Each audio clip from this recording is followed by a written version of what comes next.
y los demás, qué líneas estratégicas o qué apuestas se pueden desarrollar sobre el tema. Solamente me queda agradecer el esfuerzo que han hecho ellas y todo el equipo del proyecto, y también a ustedes por darse el trabajo de eh, escuchar, ¿no? Y atender estas propuestas que desde el proyecto se presenta ahora. Nada más que de nuevo agradecerles por la atención prestada. Gracias, Julia. Muchas gracias, Juan, por esta bienvenida que les das a todos nuestros invitados. Bueno, para mí es un gusto también en este momento poder presentar a las consultoras a cargo de la elaboración, el estudio y la presentación de esta guía. En primer lugar, a la señorita Sheila Sofía Mor Sánchez. Si puedes prender tu cámara, Sheila. Ella es bachiller de Derecho de la Pontificia Universidad Católica del Perú. Es una de nuestras consultoras a cargo con una amplia experiencia dentro de lo que es derechos humanos, dentro de lo que es normativa, poblaciones vulnerables, también lo que es promoción del empleo. También ella ha trabajado en forma independiente en diferentes investigaciones, es decir, que hemos tenido la participación de una consultora de un alto perfil. Por otro lado, también poderlas presentar a la abogada Sharon Bustamante Arce, también ella estudiante de la Pontificia Universidad Católica del Perú, quien es especialista en derechos fundamentales y constitucionalismo en América Latina.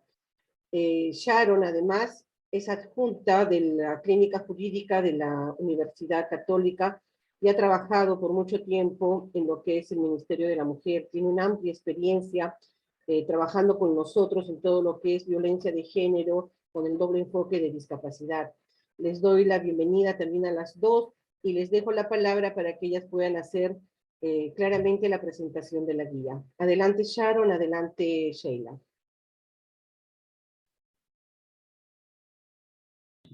¿Qué tal con todos y todas? Bueno, como ya mencionó Yuli, yo soy Sharon Bustamante, fui parte de la clínica en discapacidad y derechos humanos, soy abogada y actualmente sigo trabajando con sociedad civil.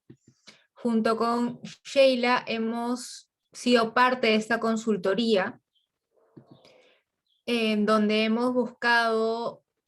El objetivo ha sido lograr incorporar o dar algunas pautas para incorporar el enfoque de discapacidad en los programas de prevención de la violencia. Y ahora, si me dan un segundo, voy a presentar el PPT. ¿Me confirman si lo pueden ver?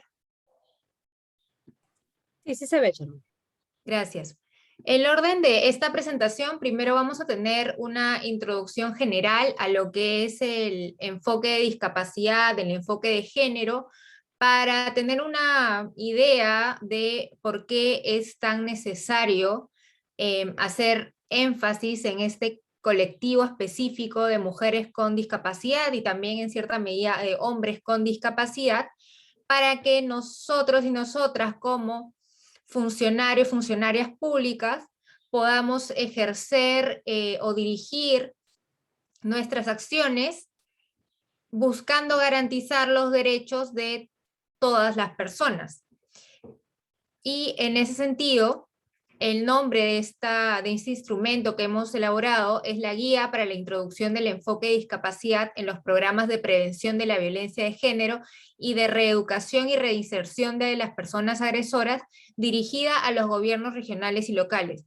Porque como sabemos, los gobiernos regionales y locales tienen obligaciones específicas, porque tienen servicios específicos dirigidos a personas con discapacidad o que buscan prever sus derechos, así como tienen programas de prevención específicas con los que deberían contar porque existe una obligación, por ejemplo, el servicio de hogares de refugio temporal, pero eso ya lo hablaremos más adelante y también lo van a poder encontrar en esta guía, donde hemos hecho también una investigación de la normativa para que ustedes también puedan ver de forma clara las obligaciones que tienen respecto a la prevención de la violencia.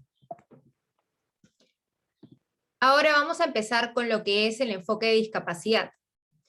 Para entender el enfoque de discapacidad, primero vamos a hablar sobre los modelos de la discapacidad, porque quiero que haya una perspectiva histórica de la discapacidad para que luego nos cuestionemos si realmente estos modelos se encuentran superados o si en realidad seguimos aplicando ciertos estereotipos respecto a la discapacidad. Primero vamos a hablar del modelo de prescindencia, donde hay dos submodelos, el submodelo eugenésico y el submodelo de marginación.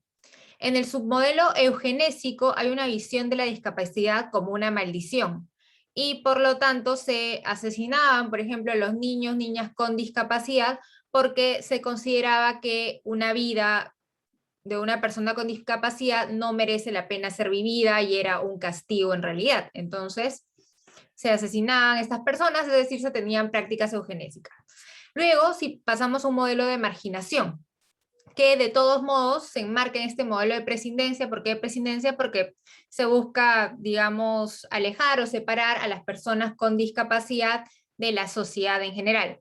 En este segundo submodelo vemos a las personas con discapacidad como objetos.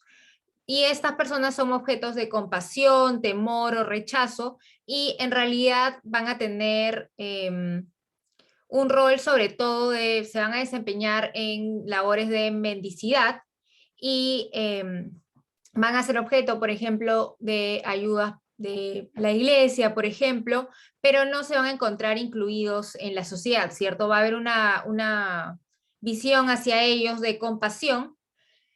No va a ser como el primer submodelo donde había una visión eugenésica, pero se mantiene esta idea de separarlos de la sociedad. Luego tenemos el modelo médico rehabilitador. En el modelo médico rehabilitador seguimos viendo que el problema se va a centrar en la persona con discapacidad. Y sin embargo, este modelo surge en el marco de las dos grandes guerras mundiales. Entonces tenemos a personas que no tenían una discapacidad, que se van a estas grandes guerras representando a su país, regresan y tenemos personas con discapacidades físicas, por ejemplo. Y ahí ya no hay una idea de, esto se ha dado por una maldición. Pero lo que sí va a ocurrir es que el papel médico va a tener un rol central porque lo que se va a buscar es que estas personas sean rehabilitadas para regresarlas a la normalidad y que de esta forma puedan vivir en sociedad de forma plena. Entonces, nuevamente, el problema se va a centrar en la persona con discapacidad y también se va a equiparar el concepto de discapacidad y enfermedad, porque se está buscando en este modelo una cura para la discapacidad para que puedan ser miembros de la sociedad en pleno derecho. Entonces tengan en cuenta estos dos submodelos o estos dos modelos y preguntémonos si esto se sigue manteniendo hoy en día. Sobre todo si tenemos en cuenta de que en la actualidad, ya desde el año 2008, el Perú es Estado parte de la Convención sobre los Derechos de las Personas con Discapacidad. E incluso tenemos normativas, ¿cierto?, que se encuentra en línea con las obligaciones de esta convención. Ahí tenemos la Ley General de las Personas con Discapacidad y también tenemos la modificación normativa que se hizo al Código Civil, donde se buscó reconocer la capacidad jurídica de las personas con discapacidad, eliminando la figura de los curadores y la interdicción. Teniendo todo esto en cuenta, es importante saber que esta convención no es que reconozca nuevos derechos, todos tenemos los mismos derechos, pero genera obligaciones específicas en materia de discapacidad o dirigidas a este colectivo, porque para lograr garantizar sus derechos hay que tener en cuenta ciertas obligaciones porque nos encontramos en una sociedad que no ha sido pensada desde la discapacidad. Y por ello se coloca en el PPT que esta convención establece obligaciones para respetar y garantizar los derechos de este colectivo. En esta convención, el modelo que se reconoce y el modelo que vendría a ser vinculante es el modelo social. Este modelo nos muestra que en realidad el problema frente a la discapacidad no viene a ser la persona, sino viene a ser la sociedad porque no ha sido pensada desde la diversidad. Y es así que el modelo social nos dice que la discapacidad es en realidad la suma de una deficiencia, ya sea física, mental, intelectual o sensorial, que al interactuar con una barrera, que puede ser, por ejemplo, arquitectónica o actitudinal, tiene como consecuencia el menoscabo de derechos y por lo tanto coloca a la persona en una situación de discapacidad. Entonces, si analizamos este concepto, vamos a ver que la discapacidad, de acuerdo con el modelo social, es un concepto móvil. Porque si nos encontráramos en una sociedad que es plenamente inclusiva, es decir, que, por ejemplo, es accesible a las personas con discapacidad, es decir, hay rampas, hay información en braille, contamos con intérpretes, entre otras medidas, no hay estereotipos, etcétera, etcétera. Si levantamos todas estas barreras, la persona ya no se va a encontrar en una situación que signifique la vulneración de sus derechos, sino que solo va a ser una persona que tiene una deficiencia física, mental, sensorial o intelectual. Recordemos que lo llamamos deficiencia, si bien ese es un término que quizás no es el más adecuado, pero es el término que adopta la convención y por eso lo estamos colocando así. Y como les mencioné, la guía que hemos elaborado busca la incorporación del enfoque de discapacidad. ¿Y qué quiere decir el enfoque de discapacidad? El enfoque de discapacidad termina siendo una herramienta que nos permite reconocer la situación, las vulneraciones que viven las personas con discapacidad, a no encontrarnos en una sociedad pensada desde la diversidad, y también a adoptar ciertas medidas para poder superar estas situaciones. Y las medidas que se han identificado a partir de un manual que lo van a poder encontrar, bueno, citado también en la guía,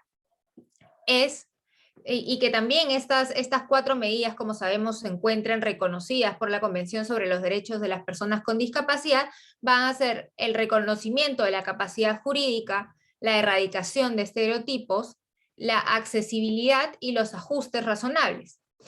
Vamos una por una. Cuando hablamos de reconocimiento de la capacidad jurídica, lo que estamos diciendo es que las personas con discapacidad pueden tomar decisiones vinculantes frente al derecho, al igual que todas las otras personas. Y por lo mismo, como ya fue mencionado, hubo una reforma del Código Civil que eliminó la figura del curador. Porque ¿qué hacía el curador? El curador en realidad reemplazaba la voluntad de la persona con discapacidad y tomaba decisiones por ella. Y además, esta persona que era designada como curador no era escogida por la persona con discapacidad, sino que la norma te daba un orden de prelación de quienes debían cumplir con esta labor. Y como sabemos, la Convención también reconoce la capacidad jurídica de las personas con discapacidad, si bien uno podría decir que no es necesario, ¿cierto? Porque ya existen otros instrumentos internacionales que nos hablan de estos derechos. Entonces, ¿por qué la Convención tiene que hacer énfasis en este derecho en específico? Y es porque vamos a ver que en muchos países existe esta práctica usual de limitar la capacidad jurídica de las personas con discapacidad. Lo que se ha hecho, y que también se encuentra en la Convención, es transitar a un modelo de apoyos y salvaguardias. Y la figura del apoyo no debe ser igualada a la figura de un curador, porque un apoyo en realidad puede ser una persona que es elegida de forma voluntaria por la persona con discapacidad, y esta elección probablemente se va a basar en una relación de confianza, y el apoyo va a cumplir una función de, digámoslo en simple, de ayudar a la persona con discapacidad a ejercer su capacidad jurídica. Un ejemplo de ello puede ser que la persona con discapacidad quiera ir al banco con el apoyo para que el apoyo lo ayude a transmitirle la información que le puedan dar en el banco en un lenguaje sencillo y sea la persona con discapacidad la que ejerza su autonomía y decida si contrata o no los servicios del banco, por ejemplo. Entonces, ese es el rol del apoyo. No reemplaza a la voluntad de la persona con discapacidad, sino que permite el ejercicio de su capacidad jurídica. Y solo para hacer una nota sobre esta idea, siempre es bueno recordarnos que las personas con discapacidad pueden tomar malas decisiones, pero las personas sin discapacidad también podemos tomar malas decisiones. Y eso no hace que nos limite nuestra capacidad de tomar esas decisiones y que sean plenamente vinculantes al derecho. Eso solo como un recordatorio. Luego, una segunda medida va a ser la erradicación de estereotipos, que quizás vamos a hablar más adelante porque hay una lámina específica sobre ellos, pero vamos a ver que existen ciertos estereotipos sobre las personas con discapacidad, y ya sabemos que los estereotipos son generalizaciones sobre un colectivo en específico, y en el caso de las personas con discapacidad y mujeres con discapacidad, porque vamos a hablar de estereotipos interseccionales, vamos a ver que lo que se aplica a las mujeres sin discapacidad es distinto a lo que se aplica a las mujeres con discapacidad. Cuando hablo de interseccionalidad, me estoy refiriendo a que hay un cruce de categorías. Las afectaciones a los derechos que tienen las mujeres sin discapacidad pueden ser distintas a las que tienen las mujeres con discapacidad, así como estas afectaciones o vulneraciones van a ser distintas a las que viven las mujeres trans o mujeres de pueblos indígenas. Son contextos, realidades distintas y también estereotipos distintos que se van a ir aplicando.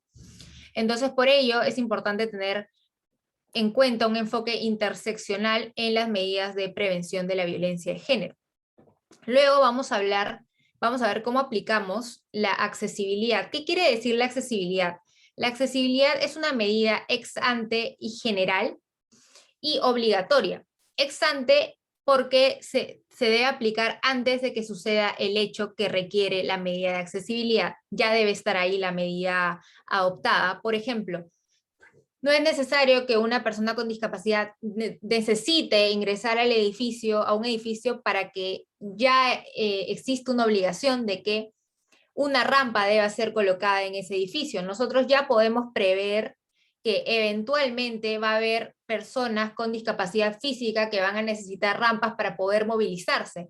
Entonces, el Estado ya debería contar con servicios que incorporen esas medidas. Nosotros sabemos que existen personas con discapacidad visual que van a necesitar el formato braille, entonces ahí debemos preguntarnos por qué no existe la información en braille en todos los servicios, en las comisarías.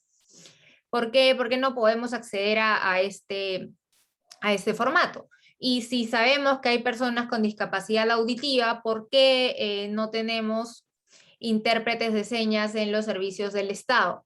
Y así podemos continuar. Y también podemos hablar de una obligación de los privados en materia de derechos humanos, pero ya ahí nos estamos abriendo un poco.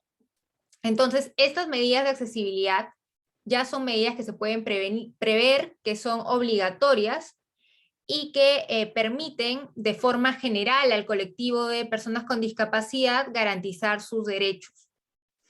Y la accesibilidad tiene que ver con permitir el ejercicio de derechos en áreas como tecnología, medios de comunicación e infraestructura. Luego vamos a pasar a los ajustes razonables. Los ajustes razonables, en oposición, por así decirlo, de la accesibilidad, son medidas ex post, son medidas específicas, y son medidas que, entre comillas, no son obligatorias, aunque en realidad sí lo son. Ahí vamos a entrar un poco. Los ajustes razonables son medidas específicas porque se va a necesitar que se dé una situación que requiera que se aplique esa medida. No podemos preverla de tal forma como la accesibilidad. Por ejemplo, podemos estar en una entrevista, en una reunión, y vamos a ver que la persona con discapacidad necesita tomar pausas cada cierto tiempo para poder dar la entrevista adecuadamente. Y ese va a ser un ajuste razonable que se va a brindar. y recién vamos a poder saber que se va a brindar, aunque creo que también puede ser, ya por la experiencia, se puede prever que esto podría darse en alguna entrevista, por ejemplo, pero digamos que se aplica en el momento en el que ocurren los hechos. Pero este ajuste razonable podría ser negado si vemos que hay una carga indebida. ¿Qué entendemos por carga indebida? Digamos que si vemos que adoptar este ajuste razonable conlleva a un menoscabo de derechos superior a que el hecho de otorgar el ajuste razonable. O mejor dicho, adoptar un ajuste razonable podría ser negado si verificamos que sería desproporcionado porque vulneraría una serie de derechos que podrían ser, por ejemplo, a terceras personas.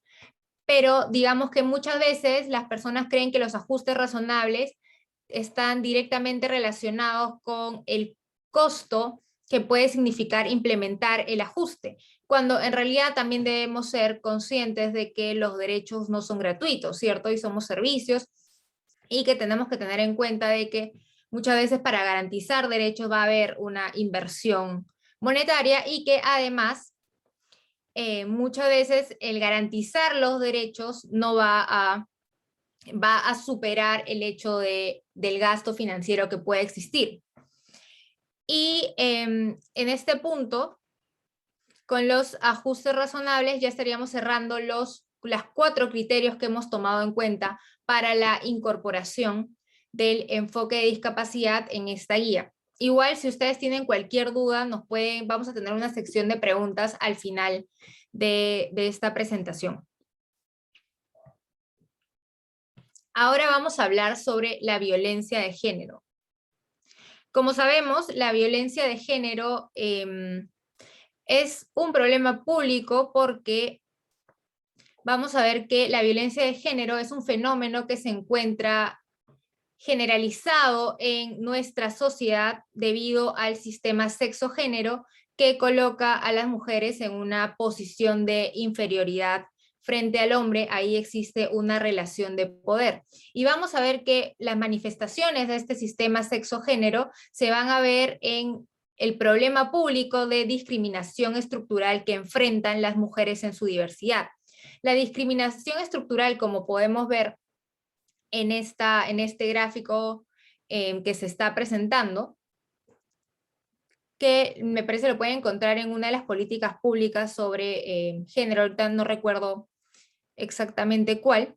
Vamos a ver que la discriminación estructural tiene como causas patrones socioculturales discriminatorios que privilegian lo masculino sobre lo femenino, normas y cultura institucional que refuerzan la subordinación de inferioridad, la situación de inferioridad o subordinación de las mujeres, asignación desigual de los roles productivos a las mujeres, de los roles productivos a los hombres y reproductivos a las mujeres.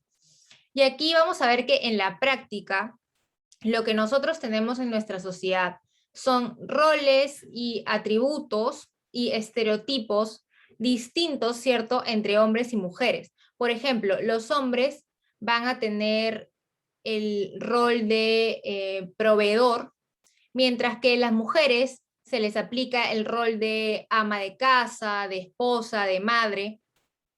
Los hombres van a tener estereotipos como la fuerza, la racionalidad, mientras que las mujeres van a tener estereotipos como debilidad, que son más emocionales, que son más sensibles. Entonces, estos estereotipos en la práctica estos roles, estereotipos, atributos en la práctica son el fundamento de la discriminación estructural y en consecuencia de la violencia que viven las mujeres en su diversidad. Y vamos a ver, por ejemplo, que en la práctica, cuando una mujer busca transgredir estos estereotipos, se va a enfrentar a una situación de violencia. Vamos a ver esto un poco más adelante, pero para dar un ejemplo de violencia por transgredir estereotipos, podemos tener una mujer que quiere dejar a su pareja y luego una mujer que quiere vestirse de cierta forma, por ejemplo, falda corta, y y recibe violencia por parte de su pareja, ya que no se está vistiendo de una forma recatada, lo cual es un estereotipo contra las mujeres, ¿cierto? Que las mujeres tienen que ser recatadas, tranquilas, que no pueden vivir su sexualidad plenamente, porque si no, ya saben qué insultos reciben y todo eso. Cuando se transgrede esos estereotipos que buscan ser impuestos por la sociedad, nos vamos a ver siendo víctimas de violencia. Y además decimos que estamos en una situación de discriminación estructural, porque todas estas causas que estamos mencionando van a ocasionar que nuestros derechos se vean vulnerados sistemáticamente. ¿Por qué? Porque vamos a ver que en la práctica todo va a estar interconectado, ¿cierto? Como las mujeres se les aplica el rol de madres, el rol de cuidadoras, vamos a ver que ellas, y no hay una distribución equitativa del trabajo doméstico, vamos a ver que las mujeres están más tiempo en la casa realizando este trabajo. Esto tiene como consecuencia que no puedan o dedicarle las mismas horas de trabajo al trabajo remunerado, que tengan que buscar trabajos más flexibles y por lo tanto también terminen en trabajos informales, que puedan tener una menor remuneración, por ejemplo, afecta la autonomía económica de las mujeres. Y así vamos a ver cómo estos estereotipos y estas causas mencionadas van a implicar que se vulnere una serie de derechos por parte desde la sociedad y contra las mujeres desde su diversidad, y las vulneraciones a los derechos van a ser distintas según el colectivo, las categorías a las que pertenezcamos. Espero que esta parte haya podido quedar un poco clara. De todas formas, podemos seguir conversando en la parte de las preguntas. Aquí hay algunos ejemplos de violencia. Tenemos estos 3 casos. El exnovio de María le escribe WhatsApps de forma reiterada, se le aparece en su casa a insultarla y amenazarla para que vuelvan a tener una relación. Luego tenemos el caso de Mary, que ven un hombre que se masturba frente a ella en el paradero del bus. Tenemos a Patricia, que es insultada por su esposo constantemente cuando no cocina. Y creo que estos 3 ejemplos son ejemplos de lo cotidiano también que puede ser la violencia, ¿cierto? La violencia ya se encuentra muchas veces normalizada. Creo que estas 3 situaciones son situaciones de violencia que todos y todas hemos podido conocer, ya sea porque nos ha pasado o le ha pasado a una persona cercana, a un amigo, amiga. Entonces, también para que podamos ver lo normalizada que se encuentra la violencia y para que también nos demos cuenta de los tipos de violencia que existen, ¿cierto? Vamos a tener violencia física, vamos a tener violencia sexual, vamos a tener violencia psicológica, y la norma también reconoce la violencia económica o patrimonial. Y esta violencia, como ya les mencioné, se basa en estereotipos de género. Por ejemplo, el último, Patricia es insultada por su esposo constantemente cuando no cocina. Al no cocinar, ella no está cumpliendo con su rol de ama de casa, y al transgredir, no cumplir con este rol, ella es insultada por su esposo porque se busca mantener este status quo. Y ahora vamos con esta lámina que nos dice que la violencia contra las mujeres es cualquier acción o conducta que les causa muerte, daño o sufrimiento físico, sexual o psicológico por su condición de tales, tanto en el ámbito público como en el privado. Esto también lo podemos encontrar en normativa internacional, también adoptada, por la 30364. y lo que ya les había mencionado, los tipos de violencia, y que estas violencias contra las mujeres se pueden encontrar dentro del ámbito familiar, en unidad doméstica, y también se puede encontrar en la comunidad, puede ser ejercida por personas que no conocemos, por extraños, y también puede ser perpetrada o tolerada por los agentes del Estado. Cuando hablamos de la violencia dentro de la familia o unidad doméstica, aquí también estamos reconociendo que las personas más cercanas en nuestra vida pueden ser las que ejercen la violencia, e incluso cuando nosotros y nosotras revisamos data, vamos a ver que en el país 6 de cada 10 mujeres han declarado que en algún momento de sus vidas han sido víctimas de violencia por sus parejas o convivientes.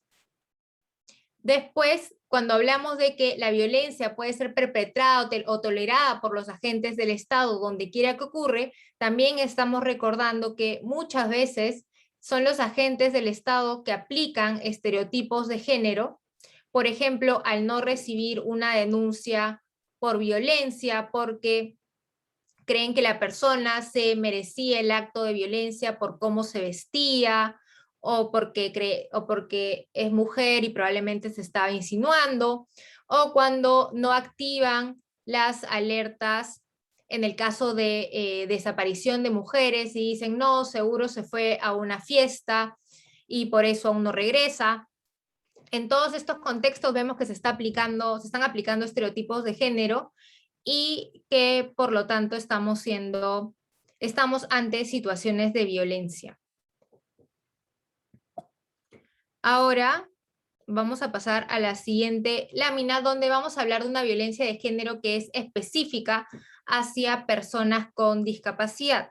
Y aquí vamos a hablar de lo que es la interseccionalidad. Como ya había mencionado, la interseccionalidad implica un cruce de categorías, porque la violencia que viven las mujeres sin discapacidad no va a ser la misma a la violencia que viven las mujeres con discapacidad, porque los estereotipos que se van a aplicar van a ser distintos. Estereotipos contra las personas con discapacidad van a hacer que las personas con discapacidad mienten, no entienden, que las personas con discapacidad se comportan como niños o niñas, en este sentido los estamos infantilizando, que la persona con discapacidad es fácil de persuadir, que la persona con discapacidad psicosocial es una persona violenta, este es otro estereotipo muy común, que la persona con discapacidad se autolesiona. Luego, estereotipos hacia las mujeres con discapacidad en específico, es que las mujeres con discapacidad son asexuadas o poco atractivas, o por el contrario, que son hipersexuadas, que no pueden ni deben ser madres, que son niñas eternas, que no son capaces de tomar buenas decisiones, que son dependientes, son consideradas como menos valiosas o ya enfermas, y son consideradas como carentes de inteligencia. Sobre todo si nos fijamos en el estereotipo de que no pueden ni deben ser madres, vamos a ver que es un estereotipo contrario al estereotipo que se aplica a las mujeres sin discapacidad, porque a este grupo sí lo que se busca es que cumplan con este rol de madres, de amas de casa.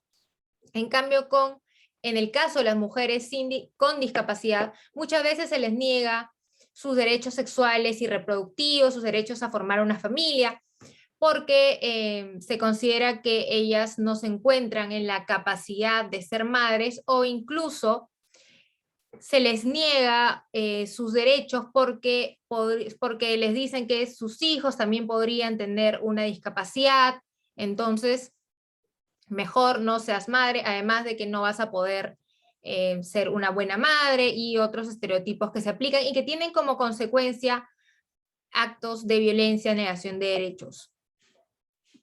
Esto, la consecuencia de que no se apliquen el enfoque de discapacidad y los estereotipos que existen, y también algunas causas que pueden, digamos, entre comillas, facilitar la violencia o ciertos tipos de violencia, es que hay situaciones donde la persona con discapacidad va a tener dificultades a la hora de defenderse físicamente, y por lo mismo es importante aplicar la accesibilidad para que, digamos, ya más allá de lo de defenderse físicamente, de forma posterior también se puede hacer una denuncia sobre esta violencia. Pero seguimos, dificultad para expresar los malos tratos por la falta de accesibilidad, ese era el punto, menor credibilidad en su relato debido a los estereotipos, dificultad de acceso a los centros de información y asesoramiento, nuevamente la accesibilidad, la aplicación de estereotipos. Si tenemos funcionarias que infantilizan a la persona con discapacidad, entonces ahí tenemos una falta de credibilidad en su relato y también dificultad para ser asesoradas. Y también que muchas veces no reconocen a las personas con discapacidad como usuarios del servicio. Y muchas veces se busca o se exige que participe una persona sin discapacidad para poder dirigirse a esta como usuaria y que ésta transmita la información o tome las decisiones. Luego también en este protocolo se identificó la baja autoestima, enfrentamiento entre los papeles tradicionales asignados a la condición de mujer y negación de estos mismos en la mujer con discapacidad. Nuevamente, el papel tradicional de madre, ama de casa, es negado en el caso de las mujeres con discapacidad. Mayor dependencia de la asistencia y cuidados de otros, menor independencia y mayor control económico, mayor dificultad de acceso al trabajo remunerado y a la educación, miedo a denunciar el abuso por la posibilidad de la pérdida de los vínculos y la provisión de cuidados, entre otros factores. Estos factores mencionados contribuyen a la mayor, digamos, situación de vulnerabilidad que enfrentan las mujeres y las personas con discapacidad. Y ahora vamos a ver algunas formas de violencia específicas en el caso de mujeres con discapacidad. Vamos a ver que se invisibilizan sus necesidades, se niega su sexualidad, se utiliza a este colectivo para generar lástima, se genera una dependencia forzada, y esta dependencia forzada incluso puede ser afianzada, digamos, por la normativa, ¿cierto? Porque si antes, y esto lo digo antes, porque existía la figura de un curador, que era la persona que tomaba las decisiones por la persona con discapacidad, y si esta persona es la persona que toma tus decisiones, maneja tu dinero, te representa legalmente, entonces en la práctica estás creando una situación de dependencia forzada porque tú no puedes tomar una decisión si esta persona no participa. Y es más, la decisión que tú quieras tomar no va a ser vinculante, esta persona va a poder tomar una decisión contraria a lo que tú quieres. Luego, la invisibilización de la diversidad de mujeres con discapacidad, la insensibilización del dolor por las enfermedades por parte de los sistemas médicos, porque también se iguala la discapacidad a una enfermedad, o se considera que una persona con discapacidad que además tiene una enfermedad, en realidad, en general, ya está en una situación de enfermedad y de dolor, y por lo tanto, el personal médico tiene aún menos cuidado con este colectivo, o incluso también porque ya vimos los estereotipos donde se considera que las personas con discapacidad tienen menos valor que las personas sin discapacidad. Y, nuevamente, todos estos son estereotipos los que estamos mencionando. El tráfico de las mujeres con discapacidad para mendicidad, por ejemplo, la preselección natal para abortar fetos con discapacidad, entre otras, son formas específicas de violencia contra este colectivo y tenemos que estar alertas. También hay que analizar estas formas específicas de violencia porque vamos a ver que muchas veces la violencia que viven las personas con discapacidad es confundida con negligencia, con olvidos, cuando en realidad estamos ante formas de violencia, y también va a ser muy difícil que nuestras autoridades reconozcan estas formas específicas de violencia porque no tienen los instrumentos adecuados. Pero de todos modos, nosotros y nosotras tenemos que aplicar el enfoque interseccional para poder brindar el servicio adecuado más allá de nuestros instrumentos. Aquí ya me estoy saliendo de las funciones de los gobiernos regionales y locales, pero de todas formas es como un ejemplo. Si nosotras revisamos las fichas de valoración de riesgo que aplican las comisarías, que debe aplicar el Poder Judicial, vamos a ver que las formas de violencia que presentan para medir el riesgo no cuentan con un enfoque interseccional. Entonces, si una persona con discapacidad, una mujer con discapacidad relata que la forma de violencia que está viviendo es que le nieguen la comida o que no le permitan salir del cuarto porque necesita asistencia para movilizarse, eso no va a poder ser medido por este instrumento y no va a haber no va a haber una actuación efectiva del Estado porque no se están teniendo en cuenta que la vivencia y las violencias que van a enfrentar estos colectivos son distintas a las que enfrentan las personas sin discapacidad. Y eso es para tenerlo en cuenta. Cada vez que tenemos un caso, tenemos que darnos cuenta de de la persona de la que proviene el relato y de que muchas veces estamos dejando de lado ciertas categorías porque simplemente pensamos en violencia y una violencia que se dirige solo a la categoría mujeres, sin tener en cuenta que hay cruces con otros colectivos y van a haber violencias diferenciadas. Y en este punto va a entrar mi compañera Sheila More para ya hablar sobre los programas de prevención desde un enfoque de discapacidad. ¿Qué tal? Buenas tardes con todas y con todos. Mi nombre es Sheila More y vamos a hablar un poco, continuando con el marco conceptual de esta guía. El siguiente punto es tocar el tema de la reinserción de los agresores. En realidad, como lo ha venido comentando Sharon, la violencia de género es un trabajo, la lucha contra la violencia de género es un trabajo que involucra no solamente un trabajo hacia las mujeres, sino también un trabajo hacia toda la sociedad en su conjunto, lo que incluye la formación de nuevas masculinidades, el fortalecimiento de espacios de formación educativos, no solamente en el ámbito de la escuela, sino también en las universidades, en las propias viviendas, ¿no? Sobre nuevas masculinidades.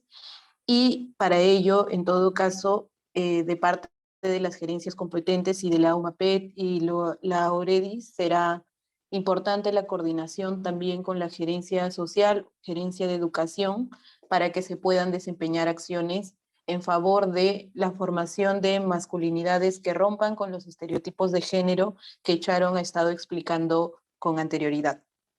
El hecho de que el Estado deje de lado el análisis de la persona agresora, quiere decir que está confiando en que la persona agresora cambie por sí sola. Y esto no se va a dar, a menos que nosotros tengamos un trabajo articulado para trabajar específicamente en la reinserción de los agresores. La siguiente, por favor. Y en este punto es importante como actividad incluir el enfoque de discapacidad en estos servicios, proyectos, programas que nosotros realicemos para la reinserción de agresores. ¿Qué implica ello? Implica 2 puntos. Por un lado, reconocer que las personas agresoras son diversas. Y en el imaginario popular, la mayoría de personas se cree, ¿no?, que los que agreden son personas enfermas mentales, son psicópatas o tienen algún trastorno de personalidad. Pero esto no es así. De hecho, en la guía recalcamos y hacemos ver, ¿no?, un ejemplo concreto de un estudio realizado por Wilson Hernández y Hugo Morales en el 2019, en donde se expresa específicamente, ¿no?, analizan los perfiles de agresores y se expresa que no existe una relación entre discapacidad y el perfil de una persona agresora. Esto es un estereotipo, algo que nosotros debemos buscar eliminar.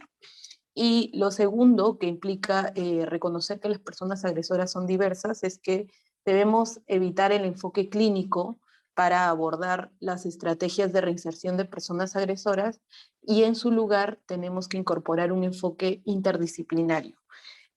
Una cosa es señalar que una persona agresora tiene problemas de salud y otra que por estos problemas resulte ser, por ejemplo, inimputable, ¿no? Es importante entonces que nosotros tengamos una mirada holística, una mirada interdisciplinaria que busque conocer los factores sociales, biológicos, culturales, y teniendo en cuenta, ¿no? Y recordando que las personas en su diversidad, incluyendo las personas con discapacidad, son personas autónomas. Eso por un lado. Y por otro lado, incorporar el enfoque de discapacidad supone incorporar el enfoque con discapacidad en la planificación, implementación y ejecución, evaluación de los servicios de reinserción de personas agresoras, lo que por un lado involucra transversalizar, en todo caso, ¿no?, el enfoque de discapacidad en las estrategias que se realizan para reinsertar agresores en general. Por ejemplo, y allí bien descrito está, ¿no?, que los bienes y servicios planteados e implementados tomen en cuenta las necesidades diferenciadas de las personas con discapacidad. Un ejemplo muy concreto que, si bien lo está realizando el Ministerio de la Mujer, pero también es competencia de los gobiernos regionales, son los centros de atención institucional que tratan, que digamos buscan reinsertar agresores, ¿no? En ese sentido, por ejemplo, este servicio es para agresores en general, pero dentro de la implementación de este servicio se debe incorporar el enfoque de discapacidad. Y ello no quita que se realice lo segundo, que es que se realicen acciones diferenciadas para la reinserción de agresores con enfoque de discapacidad. De repente, se puede realizar ante una evaluación y un diagnóstico de la población y de las necesidades concretas de la región o la provincia o el distrito, se pueden realizar acciones diferenciadas. Un ejemplo, no ha sucedido aquí, pero ha sucedido en otro país, que se realizan programas que trabajan la reinserción para personas con discapacidad mental, ¿no? Entonces, eso es un servicio especializado que está dirigido a personas con discapacidad. La siguiente. Esto en cuanto al marco conceptual. Y la guía tiene la segunda unidad, que ya es una unidad más práctica, ¿no? Habla sobre las obligaciones de los gobiernos regionales, el cómo debemos los gobiernos regionales y locales incorporar el enfoque de discapacidad. Y esto es importante porque, por ejemplo, desde una mirada holística, quienes tienen la rectoría en materia de discapacidad es el Ministerio de la Mujer y Poblaciones Vulnerables, quienes tienen la rectoría o en todo caso la competencia exclusiva de la Administración de Justicia es el Poder Judicial. Quienes tienen la competencia de la persecución del delito, por ejemplo, es el Ministerio Público, la Fiscalía de la Nación. Entonces, uno como funcionario o funcionaria de un gobierno regional o local se puede preguntar, y entonces, ¿cómo puedo contribuir yo a incorporar un enfoque de discapacidad si finalmente estoy ceñido a lo que diga el Poder Judicial, el Ministerio Público o el Ministerio de la Mujer? Y no es tanto así, ¿no? Dentro de las competencias que tienen los gobiernos regionales y los gobiernos locales, es deberse, ¿no?, a la Constitución, a las leyes y a las políticas nacionales en favor de las personas con discapacidad. Y por ello es que nosotros hemos recopilado en la siguiente filmina y en la guía también de manera detallada cuáles son las obligaciones de los gobiernos regionales y locales en materia de prevención de la violencia de género. Y esto lo hemos sacado de las normas legales, ¿no? De la Ley de Igualdad de Oportunidades entre Mujeres y Hombres, la Ley 28983, la Ley para prevenir, sancionar y erradicar la violencia contra las mujeres y los integrantes del grupo familiar, la Ley 30364, la Ley para prevenir el acoso sexual en espacios públicos, la Ley 30314, y la Ley General de la Persona con Discapacidad, que es la 29973. Dentro de estas, nosotros hemos rescatado las obligaciones, digamos, más saltantes, en general, de gobiernos regionales y locales, y luego de forma específica para los gobiernos regionales y luego para los gobiernos locales, que ahorita vamos a resumir las generales, pero quiero que sepan que en la guía también se encuentran las específicas para cada tipo de gobierno. Tenemos como primero, ¿no?, la principal, desarrollar políticas, planes y programas para la prevención de la violencia, garantizar el derecho a la salud en cuanto a la disponibilidad, calidad y aceptabilidad de los servicios, con énfasis en la vigencia de los derechos sexuales y reproductivos, la prevención del embarazo adolescente y el derecho a la maternidad segura. Garantizar los programas de salud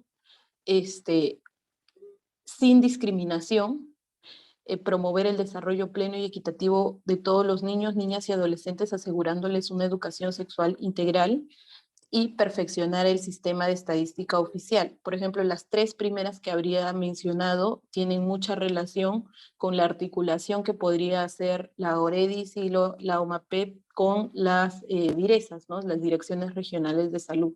Es un trabajo articulado, pero quien se encargaría de supervisar este tipo de políticas y el cumplimiento sería, en el caso del gobierno regional y local, la OMAPET o la OREDIS. Perfeccionar el sistema estadístico oficial, y si bien esta, por ejemplo, es una competencia que todavía no está concretamente desarrollada en los gobiernos regionales y locales, sí existe, ¿no?, la intención del Ejecutivo de PCM de realizar un sistema de estadística regional progresivo que también se tiene que adecuar a la incorporación de los enfoques, y uno de ellos es el enfoque de discapacidad. También se tendría que estar atento a esta reforma. Brindar capacitaciones a su personal, y dice en especial a los servicios de seguridad, al serenazgo, ¿no? En este caso sí tiene mucho sentido para la prevención de la violencia, el reaccionar a tiempo y en reaccionar para que no vuelva a ocurrir. Y yo le aumentaríamos, conforme vamos a ir avanzando, también es importante al personal que trabaja la planificación, la ejecución de los programas y servicios. La siguiente ya muestra 2 competencias específicas que me gustaría que lean conmigo, porque son competencias de los gobiernos regionales y locales, ¿no? Que es crear y gestionar hogares de refugio temporal y otros servicios de protección en favor de las víctimas de violencia contra las mujeres e integrantes del grupo familiar, en coordinación con el Ministerio de Mujer y Poblaciones Vulnerables. Y mucho se dice, ¿no?, y se advierte que si bien el Ministerio de la Mujer y Poblaciones Vulnerables cuenta con 14 hogares de refugio temporal, en realidad esto fue por una delegación que tuvo en su momento, pero que ahora, ¿no?, la creación, la implementación de los hogares de refugio recae específicamente en los gobiernos regionales y locales. Y para ello, y en la guía también lo colocamos, pero es importante que lo conozcan, existe un manual, ¿no?, un instrumento de gestión que tiene el MIM, donde desarrolla 4 módulos de los criterios de derivación para las personas víctimas de violencia que puedan ir a un hogar de refugio temporal, los lineamientos de atención y funcionamiento de un hogar de refugio, los modelos del reglamento interno básico y una directiva para el registro de víctimas que ingresan a los hogares de refugio temporal. Y este manual, digamos, está realizado por el Ministerio de la Mujer y Poblaciones Vulnerables, quienes también tienen la obligación de brindar asistencia técnica para que estos proyectos puedan hacerse realidad en la región, provincia o distrito. Y la segunda competencia que también quiero que lean conmigo es crear y gestionar programas dirigidos a varones para prevenir conductas violentas y otros servicios de protección a favor de las víctimas de violencia contra la mujer e integrantes del grupo familiar. Y la siguiente es implementar los procesos de intervención para la reeducación de personas sentenciadas y adolescentes responsables por actos de violencia contra las mujeres e integrantes del grupo familiar, en coordinación con el MIM, el INPE, el Ministerio de Salud y el Poder Judicial. Ahora, en esta guía, y ahora aprovecho la oportunidad para decirles, ¿no?, que si bien este es un trabajo articulado, no deja de ser importante que el gobierno regional o el gobierno provincial o local sea el que impulse una acción que de repente no está impulsando otro sector, ¿no?, y que de esta manera pueda hacerse realidad. La siguiente. estas obligaciones legales se han de alguna manera concretizado en políticas nacionales que son de obligatorio cumplimiento a nivel nacional, de acuerdo a los sectores, para el 2030. Y así, en la siguiente diapositiva podemos ver los servicios que están a cargo de los gobiernos regionales y locales en materia de igualdad de género, a través de los servicios que señala expresamente la Política Nacional de Igualdad de Género, en donde se señalan 3 servicios, ¿no?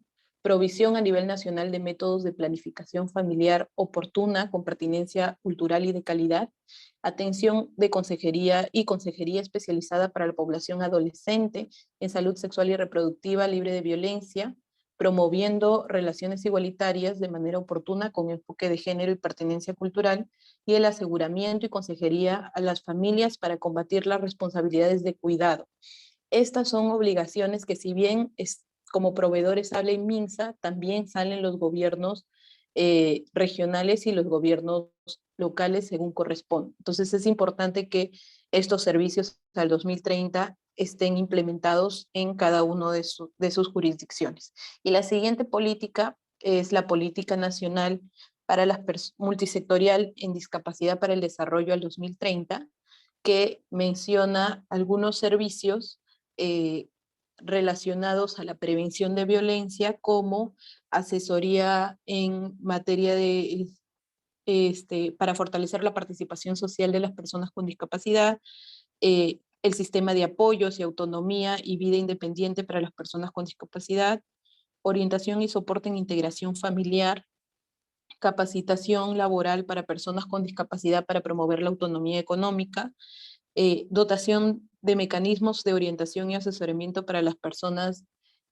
con discapacidad para reinsertarse laboralmente, entre otras, ¿no?, que podrán ver en la guía, y que esto no exime, ¿no?, porque las políticas en sí tienen una lista de más servicios, pero que de repente tienen responsables otros sectores, pero esto no exime que otros servicios en donde el gobierno regional, local o provincial pueda de alguna manera aportar en el marco de sus obligaciones normativas, podría realizarlo, ¿no?, e incorporar el enfoque de discapacidad en otros servicios que no tengan relación directa, digamos, con la prevención de la violencia, pero sí con otra, porque finalmente, como lo vamos a ver más adelante, la prevención de la violencia de género es destruir los estereotipos y una de las estrategias más potentes para hacerlo es transversalizar el enfoque de discapacidad.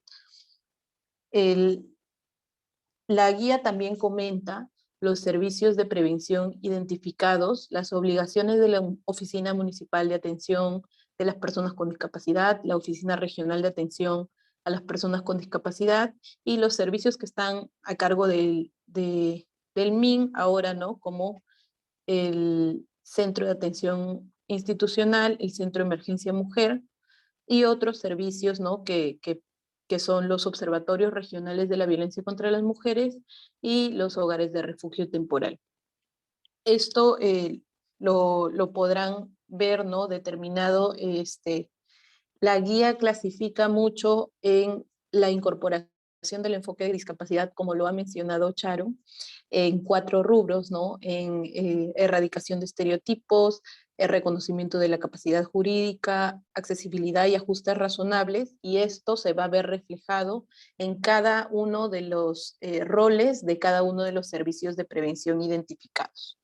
Ahora, vamos a ver brevemente cuáles serían las pautas que hemos identificado a través del análisis de toda la información para incorporar el enfoque de discapacidad en la prevención de violencia y reinserción de agresores, tomando mucho en cuenta que hemos tomado hay un protocolo que ha sacado MIM y UNFPA en el 2021 para incorporar el enfoque de discapacidad en los servicios de atención de la violencia de género, pero nosotros estamos en la parte de prevención, ¿no?, pero tomando un poco la metodología, se podría decir.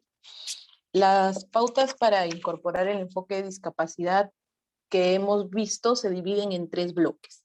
El primer bloque, que por eso lo tienen como parte 1, es transversalizar el enfoque de discapacidad en los procesos, en las acciones de prevención de violencia de género que se realizan, ¿no?, específicamente para prevenir la violencia. Y aquí es importante reconocer todo el proceso de elaboración de bien o servicio y lo que implica, ¿no?, planificar, presupuestar, trabajar con recursos humanos, ejecutar los bienes y servicios y evaluar los resultados y rendición de cuentas, todo con enfoque de discapacidad.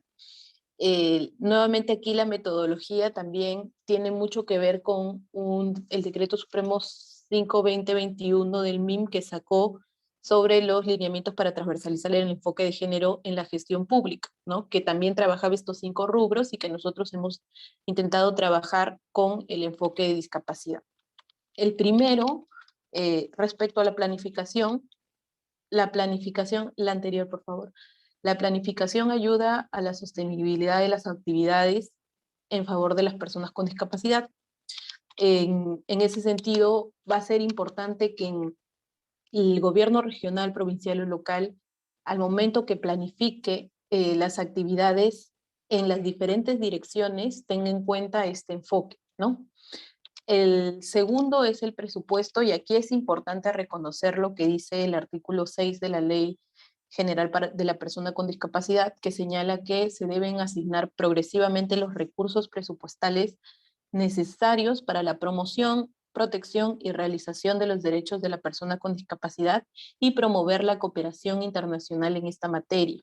En ese sentido, los gobiernos regionales y las municipalidades van a tener el rol de forma específica de promover la participación, de generar estos recursos, ¿no?, de identificar estos recursos, de presupuestar estas actividades para que éstas tengan el soporte económico que necesitan, sobre todo en el caso de la accesibilidad, ¿no?, cuando tenemos que ceñirnos a lo que dice, digamos, el Reglamento Nacional de Edificaciones en materia de accesibilidad. Luego, el presupuesto también está ligado con el presupuesto participativo y en ese sentido se deben, digamos, asegurar la participación efectiva de las personas con discapacidad, ¿no?, de una cuota.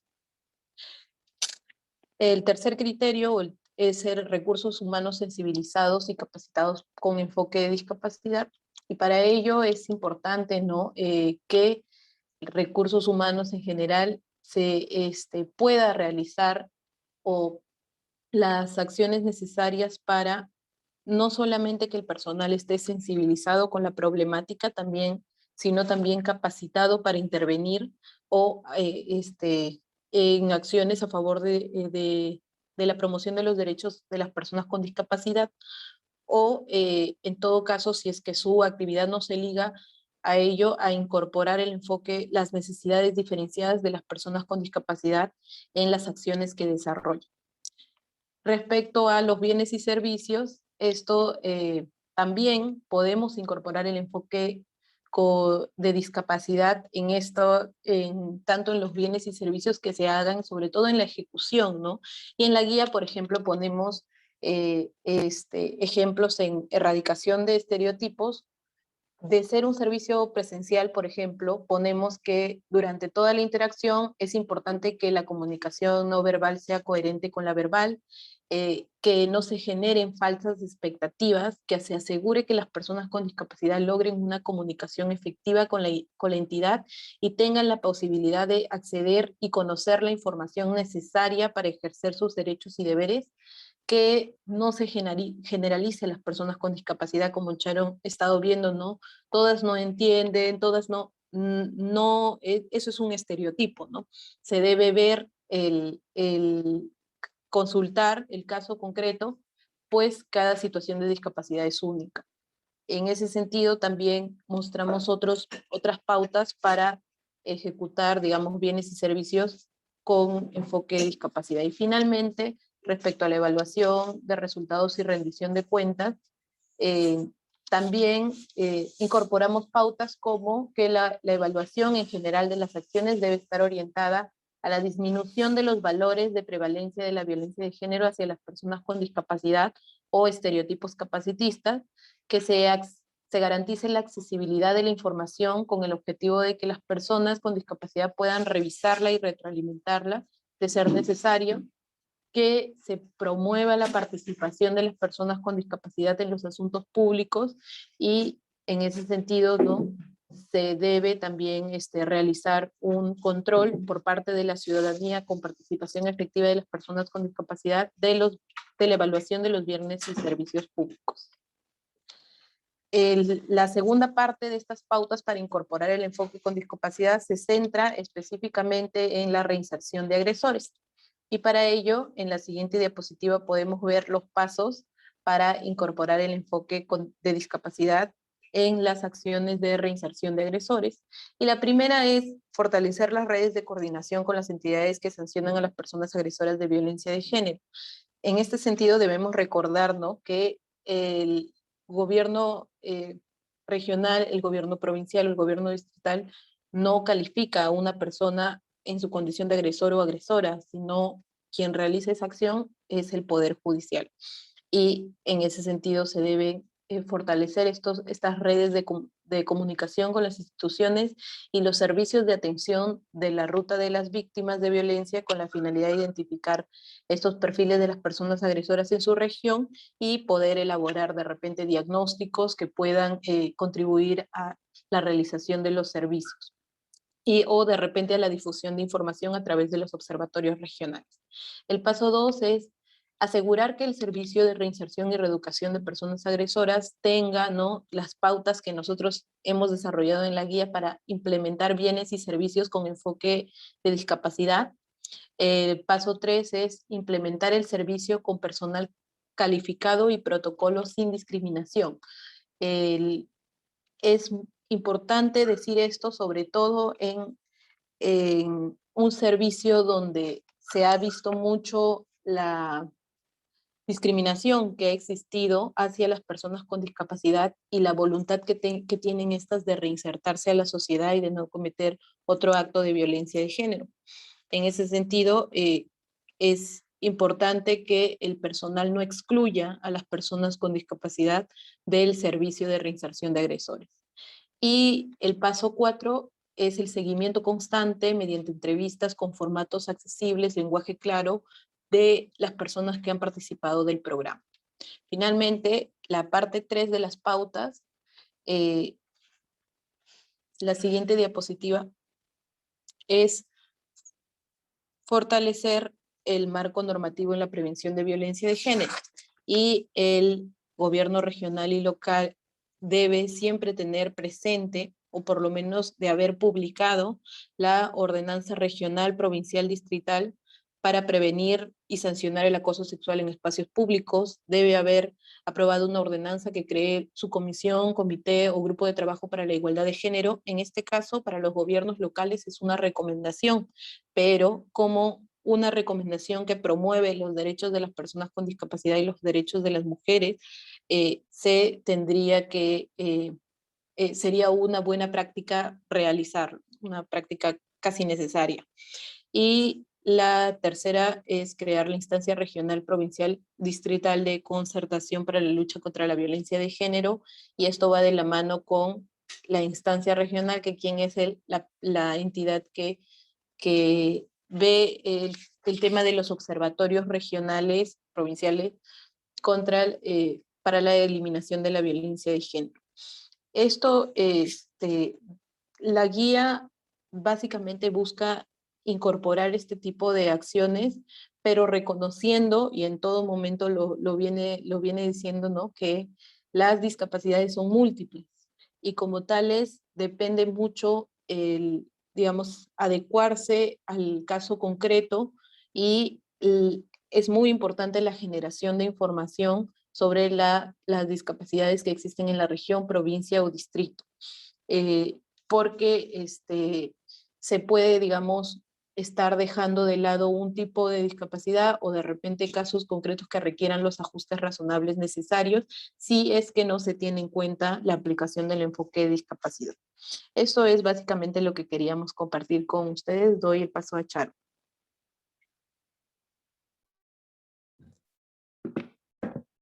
Hola, nuevamente, gracias por estar en esta presentación. En este momento ya podemos dar paso a las preguntas o comentarios que puedan tener.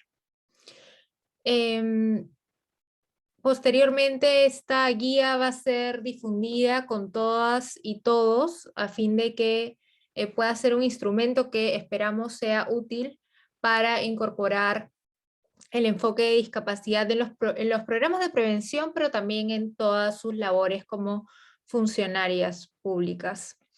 Así que quedamos atentas a cualquier duda que puedan tener y de todas formas reiteramos que por favor se puedan inscribir en el link que hemos colocado en el chat para tener el registro actualizado de los que han podido estar en esta sesión.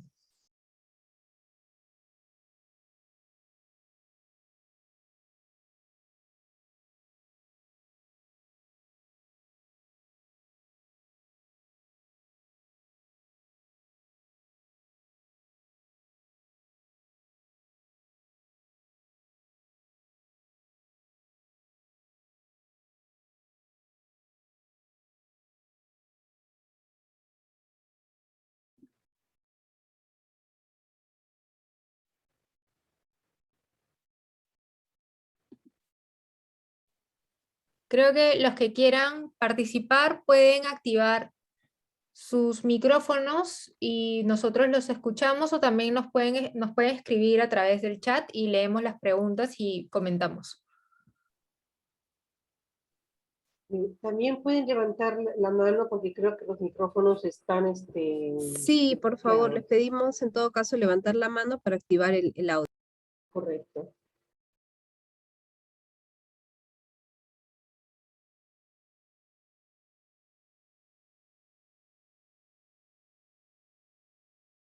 Sí, creo que hay una mano levantada. Sí, de Ana Esther.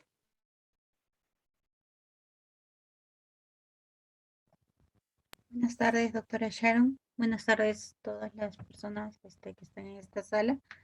Lo que quería, bueno, primero, sobre el tema de discapacidad que usted nos está brindando, es un tema que ya nosotros, los que trabajamos en todo lo que es la parte judicial, sabemos, ¿no? Sabemos inclusive, tenemos formatos, tenemos varias cosas que hay que cumplir. No obstante, se podría decir así, hay algunos casos, ¿no? Que no se pueden, no se pueden o no se están en este momento debidamente cumpliendo, ¿no? Yo creo que en la parte de todo lo que es para las personas con discapacidad, no solamente darle la celeridad del caso, a sus casos, sino también que exista una persona en cada juzgado, si es posible, en cada entidad pública, que le haga el seguimiento a eso, ¿no?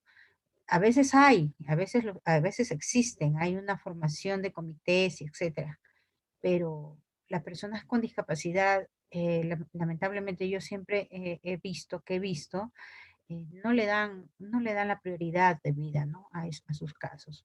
Eh, Su celeridad o cosas mínimas a veces, ¿no? Que ni siquiera, que son procesos inclusive contenciosos que solamente deberían ser rápidos, ¿no? Entonces, no sé si es posible que también se difunda eso a toda la sociedad, a todas las personas, a todas las entidades, a los operadores de justicia mismo, que haya o que exista una sanción para esto, ¿no?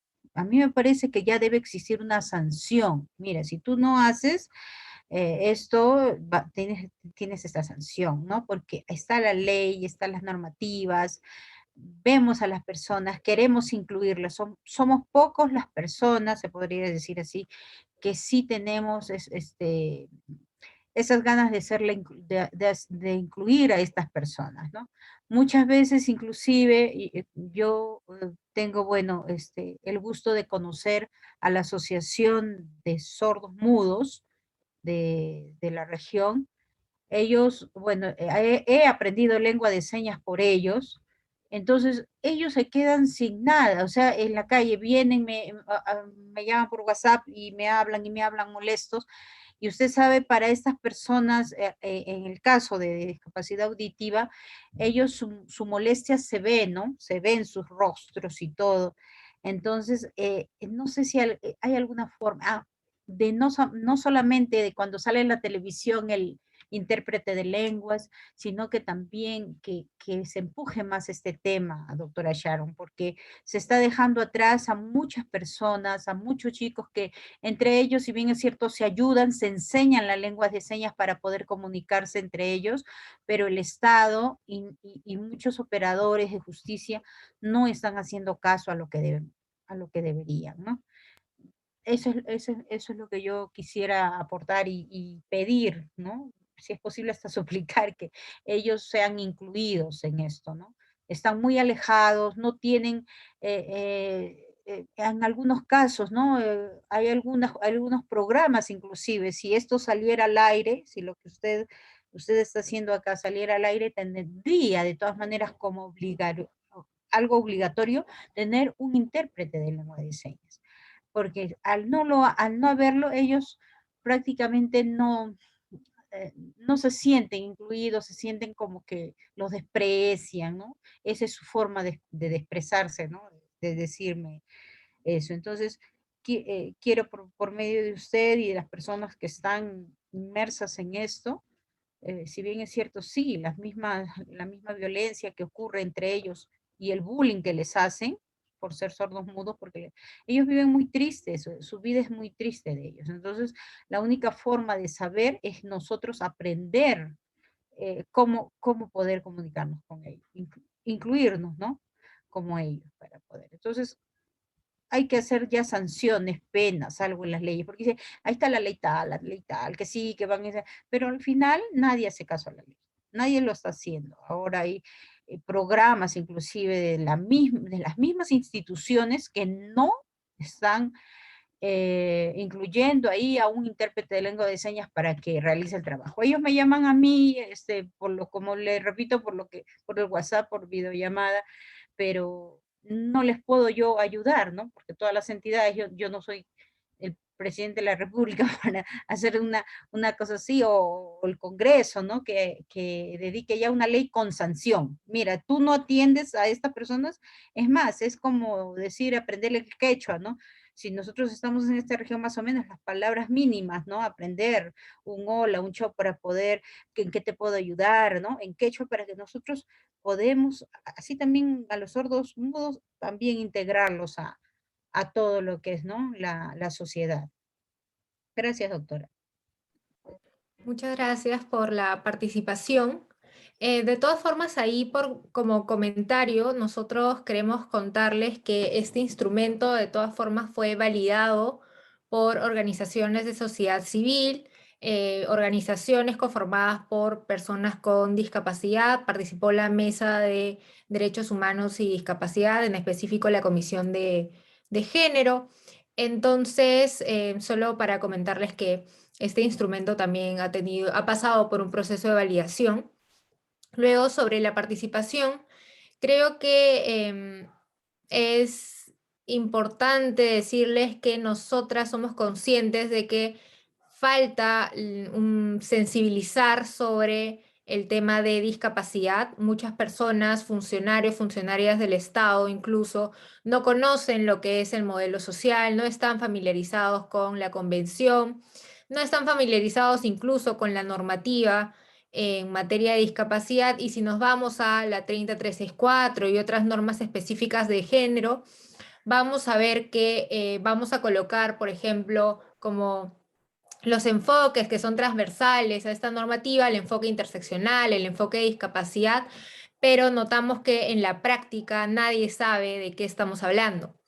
En los casos de violencia de género, al momento de determinar el nivel de riesgo de la víctima, te dicen, sí, la ficha de valoración, pero también te dicen que tienes que tomar en cuenta los criterios específicos de la situación de violencia que está viviendo esta persona, y ahí o sea, y ahí también tendrías que tomar en cuenta la situación de discapacidad como un factor de vulnerabilidad. Y todo esto en realidad ya lo puedes sacar de la propia normativa. El tema es que si uno no maneja estos conceptos, si uno no está sensibilizado, no vas a saber cómo aplicarlo, aunque la propia norma te lo diga. Entonces, si nos vamos a materia de género, por ejemplo, vamos a ver que ya tenemos normativa que sanciona la violencia, pero de todos modos vamos a ver que en la práctica tenemos funcionarios, funcionarias que se niegan a recibir denuncias, tenemos sentencias que tienen una motivación basada en estereotipos de género, y ahí ya hay un trabajo de sensibilización que creo que también se puede hacer desde los gobiernos regionales y locales para poder seguir difundiendo en qué consiste estos enfoques, en qué consiste el enfoque de discapacidad, y también difundir las obligaciones que tenemos todos y todas, sobre todo las personas que trabajan en el Estado. Sheila, no sé si tú quieres comentar algo. Sí, gracias, Charo. Es interesante el debate que se ha abierto porque efectivamente digamos, la formación de funcionarios y funcionarias es a veces muy cuadriculada y en realidad y el modelo de la discriminación estructural lo comenta, ¿no? Esto también está, los estereotipos también están perpetuados en el Estado de cierta manera, ¿no? Y de eso se trata, ¿no? En el ámbito del gobierno regional, ¿qué se puede hacer para que podamos sensibilizar, capacitar a nuestro personal y de repente a la población en general que en el ámbito que se desempeña pueda incorporar el enfoque con discapacidad? Y eso es importante. Y sobre las sanciones también, y se cruza justo con que es un tema que no se ve, ¿no? Que no se nota, como el estereotipo de género e interseccional incluso podría resultar más difícil notar. Este, y si no se nota, si no se visibiliza, no se sanciona, pese a que sí esté estipulada la falta por funcionario o funcionaria por discriminación. Entonces, pero no se ve, ¿no? Y creo que este es un momento de reflexión para que podamos de repente tener mayor incidencia en el marco de nuestras competencias y poder sensibilizar a las personas de nuestra jurisdicción. Creo que hay otra mano levantada. Hola, buenas noches. Mi nombre es Isbelia Ruiz Perdomo y trabajo en la Municipalidad de Lima Metropolitana. Creo que soy yo la que tiene la mano levantada, a menos que alguien más también pueda hablar posteriormente. Pero en realidad yo sí quería hacer como una pequeñita reflexión acerca del enfoque de interseccionalidad y varios enfoques que se suelen utilizar para trabajar el tema de la violencia hacia las mujeres, ¿no? Y es una particular preocupación que yo tengo porque siempre que pienso cuando se va a dar atención, cuando creamos las guías de atención, tanto para servicios como por ejemplo los centros de emergencia mujer, ¿no? La línea 100, el chat 100, siempre estoy pensando cómo es que logramos realmente en medio de esa diversidad de formas de discriminación y de violencia que pueden sufrir las mujeres en su diversidad, incluyendo en este caso las mujeres con discapacidad, ¿no? ¿Cómo es que no se puede, cómo es que más bien en medio de todo eso se puede perder un poco el que está, o él o la que está brindando ese servicio? Porque primero, como ustedes mencionaron, en efecto hay un tema con los conceptos, ¿no? Nos queda claro que el Estado lamentablemente como Estado no escapamos de ese desconocimiento de diferentes conceptos que son necesarios interiorizar para poder dar un servicio, pero también cómo en medio de esa cantidad de formas de violencia y discriminación, también el operador o el que está atendiendo, ¿no? O dando el servicio, termina de alguna o de otra manera invisibilizando, de alguna forma, pensando en ese enfoque de interseccionalidad, de alguna de otra forma, alguna discriminación o alguna violencia. porque siempre que cuestiono un poco esto de las guías es que justamente quien lo va a aplicar, eh, o no sé cuántos operadores, no sé cuántos servidores, por ejemplo, en la línea 100 o en el chat 100 o en el centro de emergencia mujer, están para atenderte y que tengan la capacidad de comprender uno a una ese enfoque, ese concepto de intersección, ¿no? Que hay.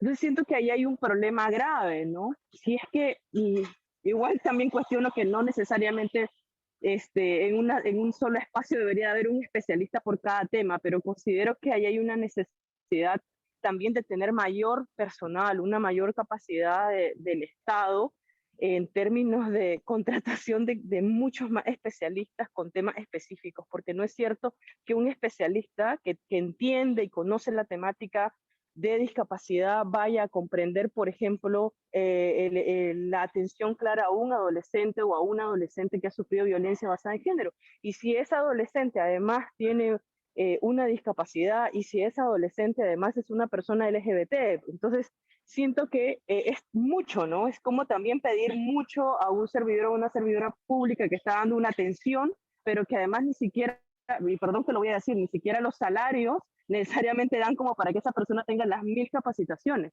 Y tampoco es cierto que en una capacitación de 160 horas, un servidor o una servidora pública va a tener la capacidad de interiorizar estos conceptos de los que estamos hablando. Siento que nos está haciendo falta tener una mirada más crítica desde el Estado sobre cómo estamos formando a ese servidor o a esa servidora que presta un servicio directo a la ciudadanía, directo a esa víctima de violencia o discriminación, en este caso que sea mujer, ¿no? En esa diversidad de mujeres que coexistimos en la sociedad. Entonces, eso era como mi reflexión sobre el tema, pero también agradecer un poco que de alguna o de otra manera también se estén haciendo esfuerzos, ¿no? Se estén haciendo esfuerzos como este, de seguir capacitándonos, como esto que muchas veces termina siendo también parte de la sociedad civil, o termina siendo la academia, o termina siendo cualquier otro espacio que quiera apoyar o fortalecer esto que lamentablemente en el Estado también nos está haciendo falta, ¿no? Eso, muchas gracias. Muchas gracias. De todos modos, creo que, bueno, este es un espacio que se ha generado desde sociedad civil y de todas formas nos gustaría ahí precisar un poco, ¿cierto? Es cierto que cuando nosotros hablamos de un enfoque interseccional vamos a hablar de distintas categorías que se van a entrecruzar, ¿cierto? Y que nos vamos a encontrar en algún momento una persona con discapacidad, de pueblos indígenas, LGTB. Es cierto que las realidades van a ser muy, muy, muy diversas. De todos modos, sí creo que hay una obligación como Estado, ¿cierto?, por intentar acercarnos a estas diversas categorías. Entiendo las dificultades, pero también veo que en el lado opuesto lo que tenemos de no dar ese siguiente paso es una serie de vulneraciones de derechos. Y ahí también lo que quisiera comentar es que yo creo que una forma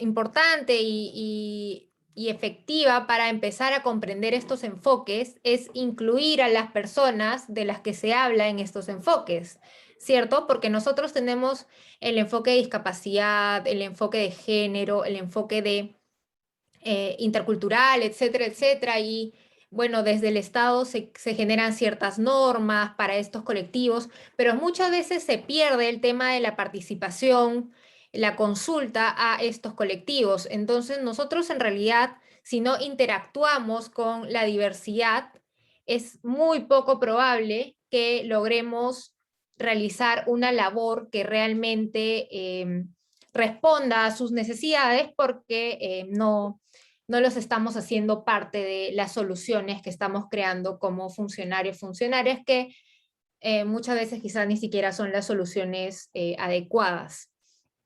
Y, por ejemplo, existen diversas organizaciones que pueden ser contactadas a fin de continuar con este acercamiento con sociedad civil y para conocer los distintos enfoques. Creo que esa es una vía que se debe dar si es que queremos que nuestros funcionarios se encuentren capacitados en una atención a un mayor grupo. Cierto que creo que sí, sí hay una dificultad respecto a las distintas categorías, pero creo que ese es un primer paso importante que ni siquiera se está dando. Sheila, no sé si ahí quieres intervenir. Brevemente, para luego darle la posta a María Luz de los Santos, que creo que levantó la mano, solamente para decir que en la guía sí hemos identificado algunas barreras que tienen los recursos, la gestión de recursos humanos que esté capacitado y sensibilizado con el enfoque de discapacidad, y una de las barreras, bueno, algunas de las barreras son el estigma y la discriminación, los costos adicionales, por ejemplo, que genera el acceso al empleo de personas con discapacidad, que no, que los entornos laborales poco inclusivos, ¿no? Las estrategias de inserción laboral ineficaces, ¿no? Porque, por ejemplo, existen esta limitada oferta y oferta también estereotipada del desempeño de las personas con discapacidad. También otra de las barreras identificadas, el entorno familiar limitante y las restricciones a la autonomía de la persona con discapacidad producto de la creencia, ¿no? Estas barreras, efectivamente, por ejemplo, esta es en la gestión de recursos humanos, que impide un poco que podamos, digamos, avanzar, pero que es importante identificar para que podamos reconocerlas y erradicarlas de nuestra institución. No sé si hay alguien más, creo que había una persona que estaba levantando la mano. Sí, María Luz de los Santos. Y creo que... Muchas gracias. A los panelistas y a todos los integrantes de este foro. Y sí, hay muchos estereotipos, como están exponiendo, hay muchas barreras, pero creo que más que todo es el enfoque directamente a la persona con discapacidad. Porque si no nos exponemos a salir, a enfrentar, a buscar, a tocar puertas, no vamos a seguir en lo mismo, pintando muchos proyectos, armando muchos esquemas y no hay quien se exponga, tocando las puertas, abriendo puertas, pero somos nosotros mismos quien vamos a ir cerrando esos estereotipos mientras tengamos un momento de buscar esa inclusión, de buscar esa participación. Es desde nuestro ente como personas con discapacidad, en la discapacidad que sea autista, digamos sensorial, motora, somos que tenemos que empezar a abrir las puertas. Si no, no vamos a lograr nada. Van a haber muchos proyectos armados, muchas leyes a favor, en contra, y no los vamos a poder beneficiar. ¿Por qué? Porque nosotros mismos asumimos el lugar pasivo y no nos exponemos, no buscamos ese enfrente, esa fuerza de lucha. Estas herramientas son muy buenas, nos dan muchas herramientas, muchas armas para abrir esas puertas, pero enfoquémonos a ese lado pasivo que realmente tenemos, que necesitamos abrir puertas. Gracias.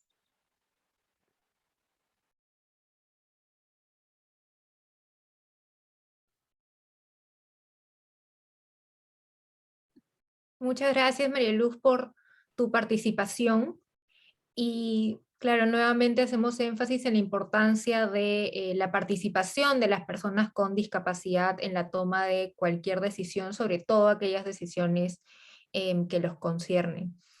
Creo que con esta última intervención ya podemos ir cerrando. No sé si, Julie, creo que por los tiempos ya... Por los tiempos, exactamente. Yo, si alguien tiene alguna duda, alguna consulta, y de todas maneras tienen nuestro chat, tienen el WhatsApp, o a través del Facebook pueden comunicarse y hacernos llegar cualquier intervención.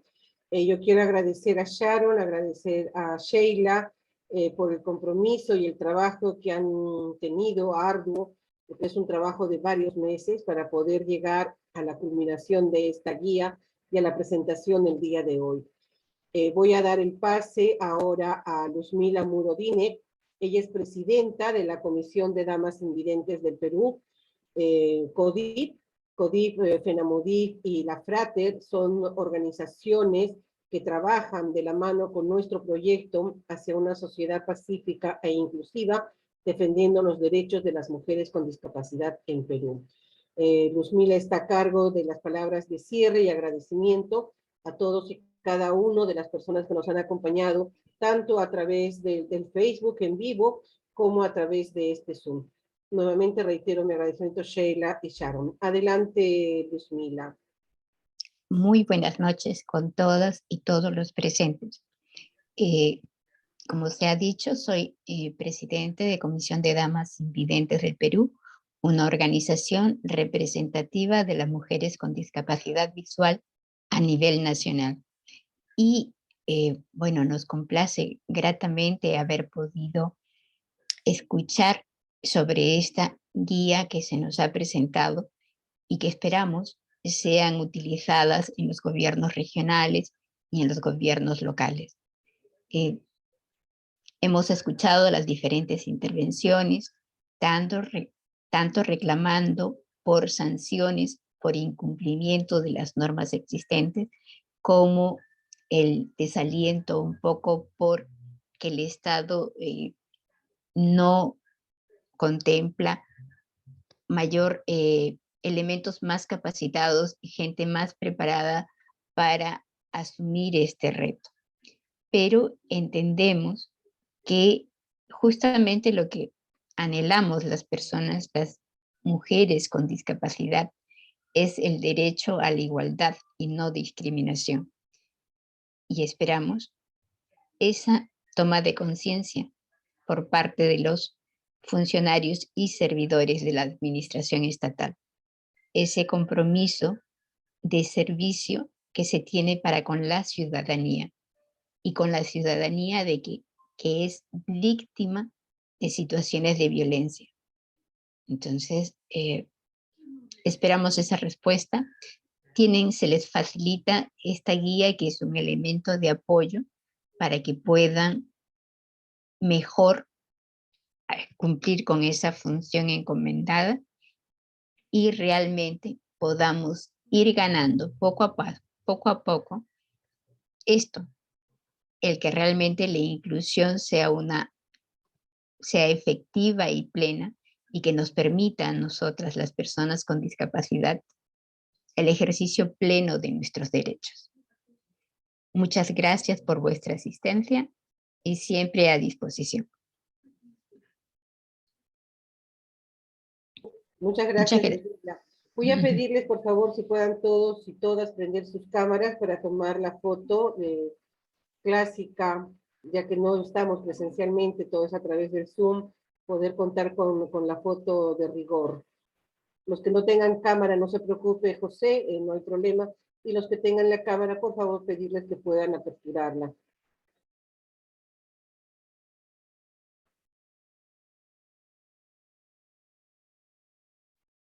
No me corten un momentito, vamos a tomar una más.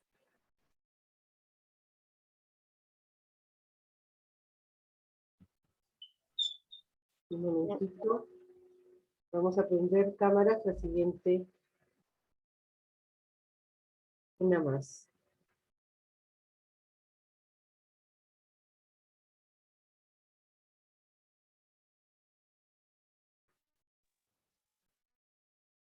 Correcto, ya está la cámara. Muchísimas gracias a todos y todas, y será hasta una siguiente actividad del proyecto.